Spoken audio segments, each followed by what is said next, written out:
Hi friends, ఈరోజు మేము పన్నీర్ కూర చేసుకుంటున్నాము. ఈరోజు సండే అయినా కూడా మేము పన్నీర్ కూర చేసుకుంటున్నాం. ఎందుకంటే మా ఆయనకు 4 రోజుల నుంచి ఫీవర్ వస్తుంది. అందుకే చికెన్ వద్దని పన్నీర్ తీసుకురమ్మన్నా. పన్నీర్ అంటే మా పెద్ద పాపకు చాలా ఇష్టం. ఏదైనా పని భార్యాభర్తలు ఇద్దరు కలిసి చేసుకుంటే తొందర అయిపోతుంది. అందుకనే మా ఆయన కొంచెం హెల్ప్ చేస్తున్నాడండి. చాలా మంది చాలా రకాలుగా గ్రేవీ కోసం ఎన్నెన్నో వేస్తుంటారు. కానీ నాకు తెలిసిన పద్ధతిలో నేనైతే వేస్తున్నా. నేను ముందుగానైతే పల్లీలున్న అందులో జీడిపప్పు వేసుకొని వేయించుకొని తర్వాత మిక్సీ పట్టుకుంటున్నాను. మిక్సీ పట్టుకున్న తర్వాత అదే కంచుల్లో ఆయిల్ పోసి ఉల్లిగడ్డలు వేయించుకొని ఉల్లిగడ్డలు దూరగా వేయించుకున్న తర్వాత అవి ఉల్లిగడ్డలను ఒక పక్కకు పెట్టుకొని మళ్ళీ టమాటా ముక్కలను తీసుకొని టమాటాలు కూడా కొంచెం దూరగా వేయించుకొని రెండు కలిపి మనం మిక్సీ పట్టుకోవాలి. లాస్ట్ టైం కూడా నేను ఇదే పద్ధతిలో చేసిన, చాలా బాగుంది అన్నాడు మా ఆయన ఉన్న మా పిల్లలు. అందుకే నేను వేరే పద్ధతి ఫాలో అవ్వకుండా ఇదే పద్ధతిలో వేస్తున్నానండి.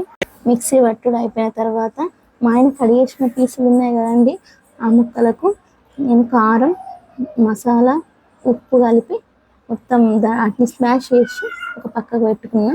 నేనైతే ఈ పద్ధతిలో పన్నీర్ ముక్కలకు ఉప్పు, కారం, మసాలా వేసి పక్కన పెట్టుకొని ఇట్లా వేస్తున్నాను. చాలామంది చాలా రకాలు వేసుకుంటారు. కర్రీ వండేటప్పుడే పన్నీరు ముక్కల్ని వేసి అందులోనే కారం వేసుకుంటారు. కానీ చాలా బాగుంటుందండి ఇట్లా వేస్తే. పన్నీరు పీసులకు కారం పడుతుంది. ఇప్పుడు కలుపుకున్న మిశ్రమాన్ని ఏం చేయాలంటే ఒక కంచుడు తీసుకొని అందులో ఆయిల్ వేసుకోవాలి. ఆయిల్ వేసిన తర్వాత అందులో పన్నీర్ ముక్కలు వేసి అటు ఇటు కలుపుకోవాలి. గ్యాస్ని అయితే సిమ్లో ఉంచుకోవాలి. ఎందుకంటే పన్నీరు అతుక్కుంటుంది కాబట్టి చిన్నగా పెట్టి ఎర్రగా వేయించుకోవాలి. మసాలా ప్రిపేర్ చేసుకోవాలి. మసాలా ఎలా ప్రిపేర్ చేయాలంటే ఒక గంజు తీసుకొని అందులో కొన్ని లవంగాలు, కొన్ని యాలకులు, కొంచెం చెక్క, కొన్ని ధనియాలు, కొంచెం కొబ్బరి వేసుకోవాలి.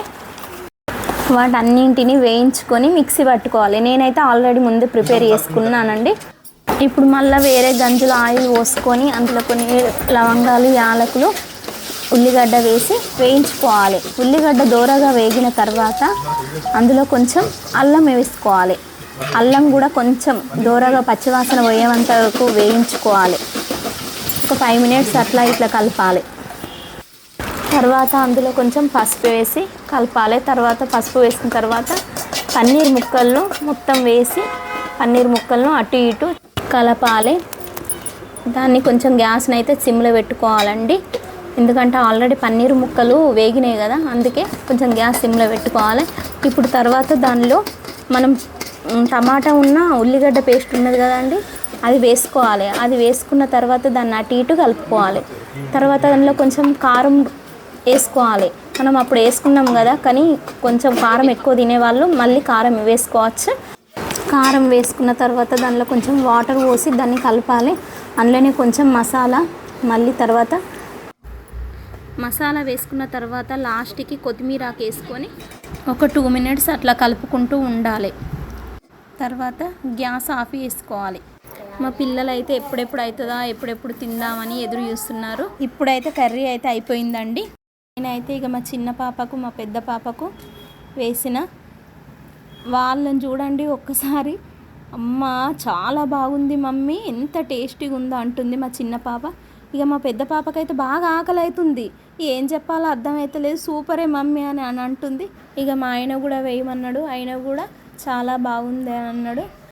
Okay friends, thank you watching the video.